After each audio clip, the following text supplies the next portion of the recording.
प्रत्येक बातमीतील घटनेच्या वास्तविकतेची तुलना थेट पाहत रहा सांगली अपडेट।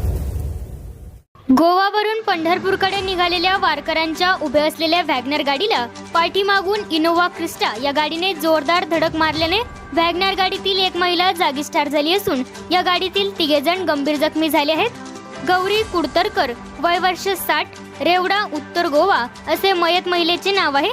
अन्य गंभीर जखमींची नावे समजू शकली नाही। इनोवा गाडीने वॅगनर गाडीला इतकी जोरात धडक मारली की वॅगनर गाडी अंदाजे 150 ते 200 फूट फरफटत पुढे घेऊन गेली। वॅगनर गाडी क्रमांक अद्याप समजला नाही। गोवा येथून पंढरपूरकडे देवदर्शनासाठी निघाले होते। अलकुड एम जवळ असणाऱ्या रत्ना इंटरनॅशनल पेट्रोल पंपासमोर वॅगनर गाडी उभी होती। वॅगनर गाडीतील त्यांचा एक सहकारी पाठीमागे राहिला होता। पेट्रोल पंपावर गोवा येथील वारकरी आवरण्यासाठी थांबले होते। वॅगनर गाडीमध्ये 4 जण बसले होते। एक जण पाठीमागून येत असल्याने त्याची ते वाट पाहत होते।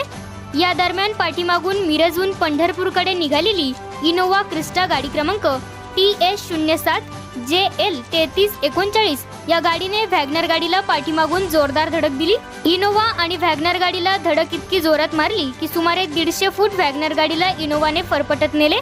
वॅगनर गाडीने 3 पलटी मारल्यामुळे या गाडीतील एक महिला जागीच ठार झाली आहे। तर या अपघातानंतर इनोवा गाडी बाजूला असलेल्या खड्ड्यामध्ये जाऊन कोसळली।